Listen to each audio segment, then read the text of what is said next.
اللہ کی لاٹھی بڑی ہی بے آواز ہے، وہ جب چاہے انصاف لے سکتا ہے۔ کسی کا حق مار کے، کسی کو دکھ دے کر، کسی کو غم دے کر، کسی کو قتل کر کے تجھے کیا لگتا ہے کہ تو ساری زندگی ایسے ہی آزاد پھرتا رہے گا؟ تجھے کیا لگتا ہے کہ تو ساری زندگی ایسے ہی مسکراتا رہے گا؟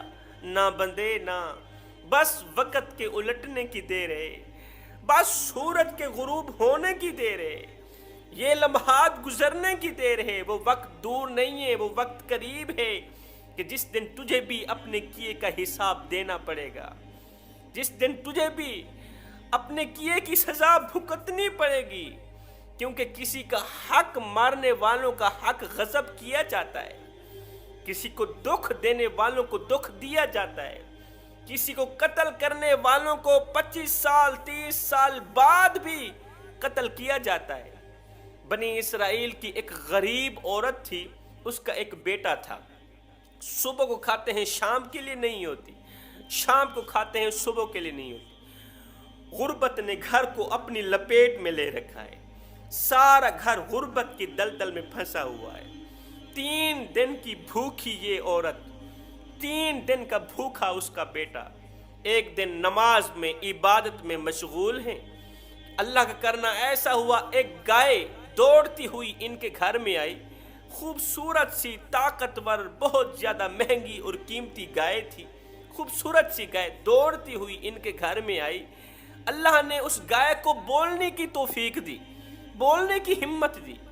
اس گائے نے آ کر ماں بیٹے کو کہا کہ میں تم پر حلال ہوں، مجھے ذبح کر کے کباب بنا کے مجھے کھا لو، 3 دن کے بھوکے ہو، میں تم پر حلال ہوں، میں تم پر ترس کھاتی ہوں، مجھے تم پر رحم آیا ہے، کیوں نہ مجھے ذبح کر کے میرا گوشت کھا لو، اپنی بھوک مٹا لو۔ گائے کو گھر سے بھگا دیا، یہ کہتے ہوئے کہ تو ہم سے گناہ کروانا چاہتی ہے، کیا ہم کسی کا حق ماریں، کیا ہم کسی کا حق غصب کریں؟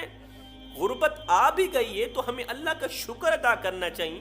3 دن گزر گئے، ہم نے کچھ نہیں کھایا، اللہ تعالیٰ کوئی اور سبب بنا دے گا، ہم کیوں کسی کا حق ماریں، ہم کیوں کسی کی گائے ذبح کر کے کھائیں؟ گائے گھر سے نکل گئی، دوسرے دن پھر آ گئی، کہتی ہے میں اللہ کے حکم سے آئی ہوں، میں تم پر حلال ہوں، میری باڈی، میرا جسم، میری جان تم پر حلال ہے، مجھے ذبح کر کے کھا لو، اپنی بھوک مٹا لو۔ جب یہ گائے چوتھی بار آئی، چوتھی بار آنے والی گائے کو ان لوگوں نے، ماں بیٹے نے کیا کیا؟ ذبح کیا، گوشت کے کباب بنائے، دونوں مل کے کھا رہے تھے۔ اتنے میں ایک دلالہ عورت ان کے گھر میں آئی۔ دلالہ عورت نے دیکھا خوبصورت قیمتی گائے، خوبصورت قیمتی گائے۔ یہ گائے کس کی تھی؟ علاقے کا ایک مالدار رئیس، نمبردار آدمی تھا، یہ خوبصورت گائے اسی کی تھی، بہت زیادہ مہنگی تھی۔ جب اس عورت نے دیکھا، دلالہ عورت نے، کہ مالدار رئیس کی خوبصورت گائے کو ان لوگوں نے ذبح کیا ہوا ہے اور کھا رہے، یہ دلالہ عورت سیدھا گئی مالدار کے پاس، فلاں ماں اور بیٹے نے آپ کی گائے کو ذبح کر کے گھر میں کھا رہے ہیں۔ یہ مقدمہ حضرت داؤد علیہ السلام کی عدالت میں جا پہنچا۔ حضرت داؤد علیہ السلام نے ان دونوں ماں بیٹے کو اپنی عدالت میں طلب کرنے کا حکم دیا۔ یہ دونوں بیٹے حضرت داؤد علیہ السلام کی خدمت میں پہنچے۔ داؤد علیہ السلام نے پوچھا، ہاں جی، تم لوگوں نے کسی کی گائے کیوں ذبح کر کے کھائی ہے؟ کسی کا حق مارنے کی کیوں کوشش کی؟ اب اس عورت نے کہا کہ یا حضرت، ایک بار گائے ہمارے گھر میں آئی، اللہ نے اسے بولنے کی توفیق دی، اس نے خود کہا کہ میں تم پر حلال ہوں، مجھے ذبح کر کے کھا لو، اپنی 3 دن کی بھوک مٹا لو۔ یہ سن کر گائے کا جو مالک تھا، رئیس آدمی تھا، وہ کہنے لگا استغفر اللہ، اللہ اللہ، بھلا گائے بھی بولتی ہے؟ وہ گائے بھی بولتی، میں تو ہر حال میں قصاص لوں گا، تم لوگوں نے میری گائے کو قتل کیا، میں نے تم کو قتل کرنا ہے، میں نے ہر حال میں قصاص لینا ہے۔ حضرت داؤد علیہ السلام نے اس رئیس کو کہا کہ یہ غریب لوگ ہیں، اس طرح کرو، گائے کی چمڑی کے برابر مجھ سے درہم لے لو، دینار لے لو یا اشرفیاں لے لو، قصاص معاف کر دو۔ یہ غریب ماں بیٹے ہیں، ان کو قصاص معاف کر دو۔ اس نے کہا نہیں، میں نے تو ہر حال میں قصاص لینا ہی لینا ہے۔ جب اس نادان نے اللہ کے نبی کا فیصلہ نہ مانا تو اللہ تعالیٰ نے حضرت جبریل علیہ السلام کو بھیجا۔ جبریل علیہ السلام حضرت داؤد علیہ السلام کی خدمت میں حاضر ہوئے۔ جبریل نے کہا اے اللہ کے نبی، اللہ فرما رہا ہے کل عید کا دن ہے، ان کو بولو فلاں میدان میں تمام لوگ اکٹھے ہو جائیں، وہاں آپ کی گائے کا فیصلہ کیا جائے گا۔ اب دوسرے دن حضرت داؤد علیہ السلام کے کہنے پر تمام لوگ فلاں میدان میں، کھلے میدان میں جمع ہو گئے، اکٹھے ہو گئے کہ آج فیصلہ ہونے والا۔ حضرت داؤد علیہ السلام قبل اس کے کہ آپ مخاطب ہو کر کچھ بولتے، اتنے میں پھر سے حضرت جبریل علیہ السلام آج گزار ہوئے اے اللہ کے نبی، اللہ فرما رہا ہے اس رئیس آدمی سے پوچھو، وہ مالدار شخص، وہ وقت یاد کر جب تو ایک نوکر تھا، ایک غلام تھا، ایک مالدار شخص کے ساتھ شام کی طرف روانہ ہوا۔ مالدار شخص کا تو غلام تھا، شام کی طرف جا رہے تھے، اس مالدار سوداگر کے 500 اونٹ تھے اور بکریاں تھیں، تو ان کا نوکر بن کے شام کی طرف یہ مال بیچنے کے لیے جا رہا تھا۔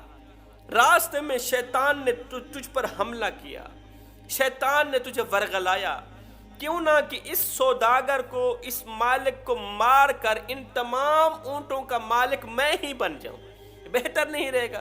تو شیطان کے مشورے کو قبول کر بیٹھا، تو اسے مارنے پہ تل گیا، تو نے چھرا اٹھایا، اس سوداگر مالدار کو بڑی ہی بے دردی سے کچل ڈالا، مار ڈالا، تجھے رحم بھی نہ آیا۔ وہ تیرے آگے زندگی کی بھیک مانگتا رہا، خیرات مانگتا رہا کہ مجھے معاف کر دو، میرا 6 ماہ کا بچہ یتیم نہ کرو، میری بیوی بیوہ نہ کرو، میری زندگی بخش دو، سارا مال لے لو، مجھے نہ مارو۔ لیکن تجھے ذرا بھی رحم نہ آیا، تو نے اسے بے دردی سے قتل کر ڈالا، مار ڈالا، اسے دفن بھی نہ کیا، اس کی لاش کو کتے بلے کھا گئے۔ تو نے وہ 500 اونٹ اور بکریاں شام کی طرف لے گیا، وہاں بڑے نفع کے ساتھ اس مال کو بیچا، وہاں سے جو درہم دینار اشرفیاں ملی وہ وہاں سے لے کے یہاں آیا اور یہاں کا نمبردار بن گیا، یہاں کا مالدار بن گیا۔ اس کو بولو بدبخت اور نادان، یہ جو عورت ہے نا، یہ اس سوداگر مالدار کی بیوی ہے جس کو تو نے قتل کیا تھا۔ یہ جو بیٹا ہے، یہ جو لڑکا ہے، یہ اس سوداگر مالدار کا بیٹا ہے جس کو تو نے قتل کیا تھا۔ آج تیرے قصاص لینے کی باری نہیں ہے، آج تیرے قصاص دینے کی باری ہے۔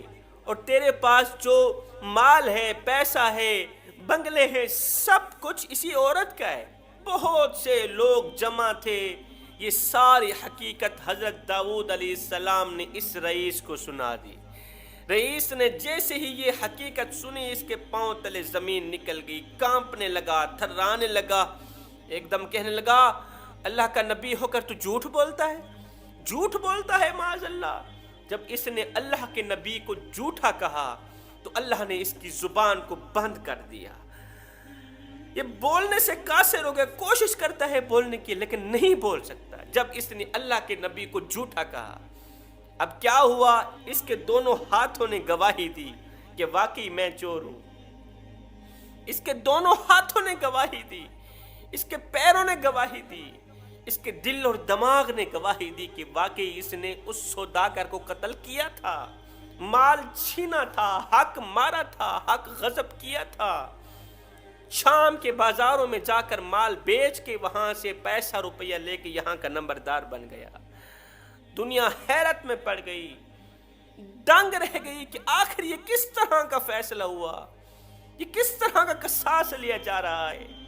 حضرت داؤد علیہ السلام نے فرمایا لوگو، یہی حقیقت قیامت والے دن کو کھلنے والی ہے، زبان کو ضرورت ہی نہیں ہوگی بولنے کی، اللہ تعالیٰ تمہاری زبان سے پوچھے گا ہی نہیں، زبان نہ بولے، حق بولے، سچ بولے، اس کو بولنے کی ضرورت ہی نہیں پڑے گی، تمہارے ہاتھ گواہی دیں گے تم لوگوں نے دنیا میں کیا کچھ کیا، تمہارا دل گواہی دے گا، تمہاری آنکھیں، تمہارے کان، تمہارا دل، دماغ، جسم کا ہر ایک بال، ہر ایک انگ تمہارے گناہوں کی گواہی دے گا، تمہاری نیکیوں کی گواہی دے گا۔ حضرت داؤد علیہ السلام نے فرمایا بدبخت انسان، آج تیرے قصاص لینے کی باری نہیں، وہ دن آ گئے ہیں، وہ دن آ گیا ہے، اس لیے کہ حق مارنے والوں کا حق غضب کیا جاتا ہے، کسی کو قتل کرنے والوں کو 25 سال 20 سال 30 سال بعد بھی قتل کیا جاتا ہے۔